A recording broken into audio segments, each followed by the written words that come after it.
नमस्कार दोस्तों, स्वागत है आप सभी का हमारे YouTube channel maths by Lalit विचरण पर। तो दोस्तों लास्ट क्लास में हमने क्या किया था। हमने लास्ट क्लास में class 10th chapter 3 linear equation in two variables का इंट्रोडक्शन किया था। उस इंट्रोडक्शन में हमारा कुछ जो मेथड्स ऑफ सॉल्विंग थे, यानी कि सॉल्यूशन के जो मेथड होते हैं, अलजेब्रिक इक्वेशन को हम सॉल्व कैसे करते हैं, लीनियर इक्वेशन को हम सॉल्व कैसे करते हैं, इसके सॉल्यूशन के मेथड क्या होते हैं, कितने मेथड होते हैं, वो हमारे पास इस वीडियो में हम देखेंगे।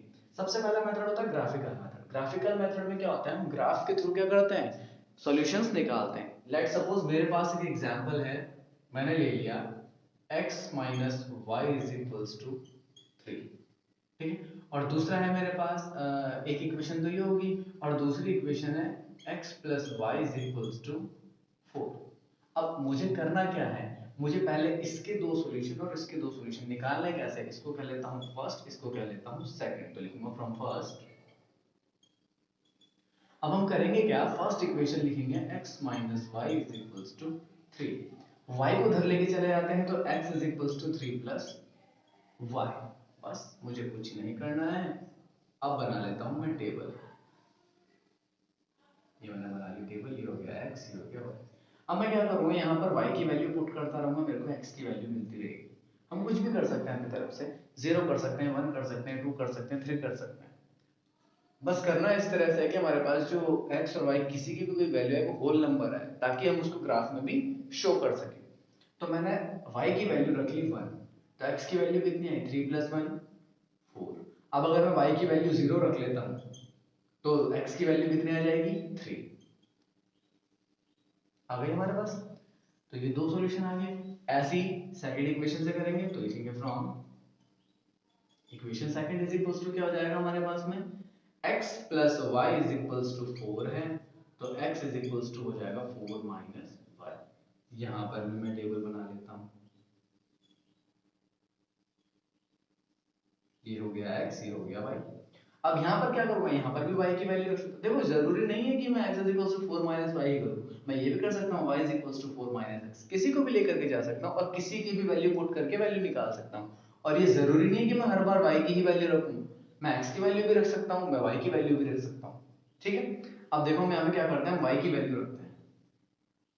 मैं यहाँ पर y की वैल्यू रख देता हूँ 0, तो 4 माइनस 0 क्या होगा, 4 ही तो होगा, तो x की वैल्यू आ जाएगी 4।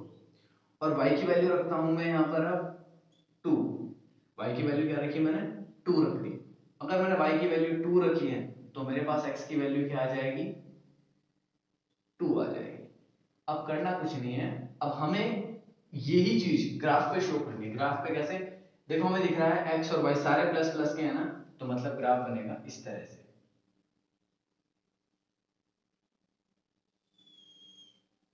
तो x पे हाईएस्ट वैल्यू कितनी है, 4 है, 1 2 3 4। और y पे हाईएस्ट वैल्यू कितनी है, y पे भी 4 है, 1 2 3 4। ये हो गया आपका y एक्सिस, ये हो गया आपका x एक्सिस। 1 2 3 4, 1 2 3 4। तो पहले में देखो हमारे पास क्या है, x पे 1 और y पे 4। तो x पे 1 ये हो गया, y पे 4 हो गया ये, ठीक है जी। उसके बाद x पे 3 y पे 0। x पे 3 और y पे 0 मतलब ये यहीं पर लाए करेगा, ठीक है। तो ये तो दोनों हो गए हमारे, इनको कर लेते हैं ज्वाइन।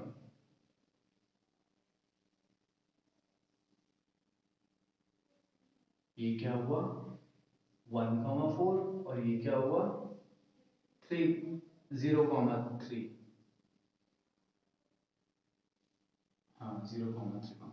अब सेकंड वाली इक्वेशन में है x4 और y0, x4 और y0, यानी कि ये हो जा 4,0।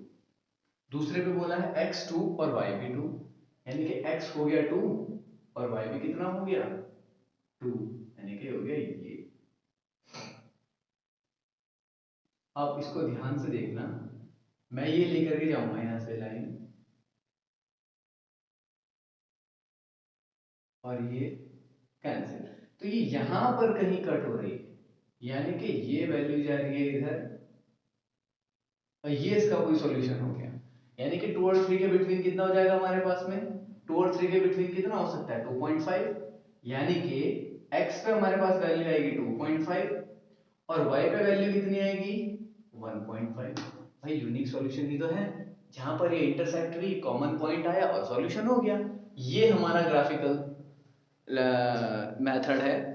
ग्राफ से हम इक्वेशन सॉल्व करते हैं वैल्यूज पुट करके, और इस तरह से आपके आंसर निकल जाते हैं। किसी भी इक्वेशन के लिए आप ग्राफिकल मेथड यूज कर सकते हो। तो ये तो था आपका फर्स्ट मेथड, ग्राफिकल मेथड। अब इसी में सेकंड मेथड होता है। देखो यहाँ से x और y की वैल्यू कितनी आई, देखो x की वैल्यू आई 2.5 और y की वैल्यू आई कितनी 1.5। बेसिकली अगर मैं इसको सॉल्व करूंगा तो मेरे पास x की वैल्यू आएगी और y की वैल्यू आएगी, और यहाँ से भी x और y दोनों की वैल्यू हमने निकाली है। ठीक है, इसको 2.5 कर लो, इसको 1.5 कर लो। ठीक, अब सेकंड मेथड होता है अलजेब्रिक मेथड। क्या होता है अलजेब्रिक मेथड। अब अलजेब्रिक मेथड भी तीन तरह के होते हैं। फर्स्ट होता है हमारे पास में, ए होता है सब्स्टिट्यूशन मेथड।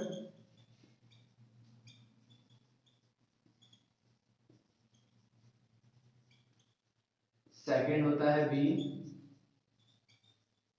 Elimination method.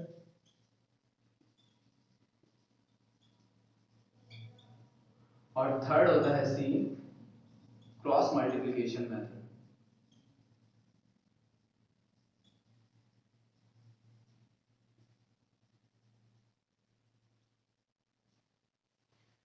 ये तीनों मेथड होते हैं, जिसमें से ये लास्ट वाला जो मेथड है ये हट गया है, ये आपके सिलेबस से हट गया है। तो अभी सब्स्टिट्यूशन मेथड देखते हैं, इसका ए पार्ट।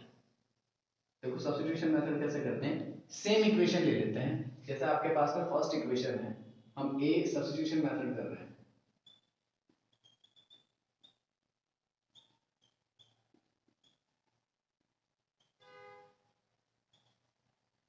इक्वेशन ले ली, x minus y is equals to 3 और x plus y is equals to 4। ये इक्वेशन फर्स्ट, ये इक्वेशन सेकंड। तो हम लिखेंगे फ्रॉम फर्स्ट। अब फर्स्ट से क्या करेंगे हम, x या y में से किसी भी एक की वैल्यू, अगर x की वैल्यू निकालेंगे तो वो y के टर्म में आएगी, और y की वैल्यू निकालेंगे तो वो x के टर्म में आएगी। तो हम क्या करते हैं, फर्स्ट वाली इक्वेशन से x की वैल्यू निकाल देते हैं। तो हम लिखेंगे x minus y is equals to 3 और यहाँ से हो जाएगा x is equals to 3 plus y। ये हो गई इक्वेशन थर्ड। बस ये x की वैल्यू सेकंड वाली में पुट कर देंगे। तो लिखेंगे putting the value of x in, putting the value of x from third in second, यानी कि थर्ड से सेकंड में उसकी वैल्यू रख देंगे। तो x is equal to 3 plus y है ना हमारे पास में, तो x की जगह हम क्या रख देंगे सेकंड में 3 प्लस y। तो लिखेंगे x plus y is equal to 4 और x की जगह क्या रखना है 3 प्लस y।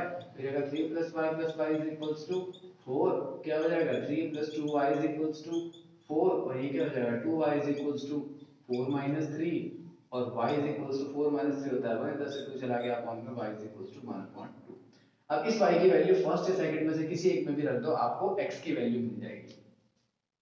तो लिख देते हैं from first y is equals to 1/2। First में y is equals to 1/2 रख के देखते हैं, तो x minus 1/2 is equals to 3। तो x is equals to 3, ये 1/2 उधर जाकर के प्लस हो जाएगा, 2 3 6 और 1 7, क्या हो जाएगा 7/2। तो x की वैल्यू आ गई आपकी 7/2। ये था आपके पास सब्स्टिट्यूशन मेथड। यानी कि इन तीनों मेथड में जो पहला था सब्स्टिट्यूशन मेथड, जो कि मैंने यहाँ पर भी आपको बताया, ग्राफिकल मेथड में भी मैंने आपको बताया ये सब्स्टिट्यूशन मेथड। ठीक है, यहाँ पर आप क्या करते हो, दोनों इक्वेशंस में से किसी भी एक इक्वेशन की x की टर्म में वैल्यू निकाल लो या y की टर्म में वैल्यू निकाल लो, और फिर जो रिमेनिंग इक्वेशन है उसमें उस वैल्यू को रख दो। तो आपके पास दोनों वेरिएबल में से किसी एक की वैल्यू आ जाती है। बस अगर किसी भी एक की वैल्यू आ गई तो दोनों में से किसी भी एक इक्वेशन में उठा के उस वेरिएबल की वैल्यू रख दो, दूसरे वेरिएबल की वैल्यू भी आपको मिल जाएगी, जैसे कि मैंने यहाँ पर करा।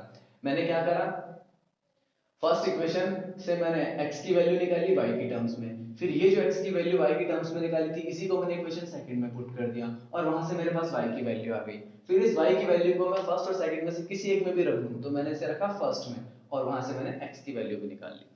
तो आई होप गाइस आपको वीडियो पसंद आया होगा।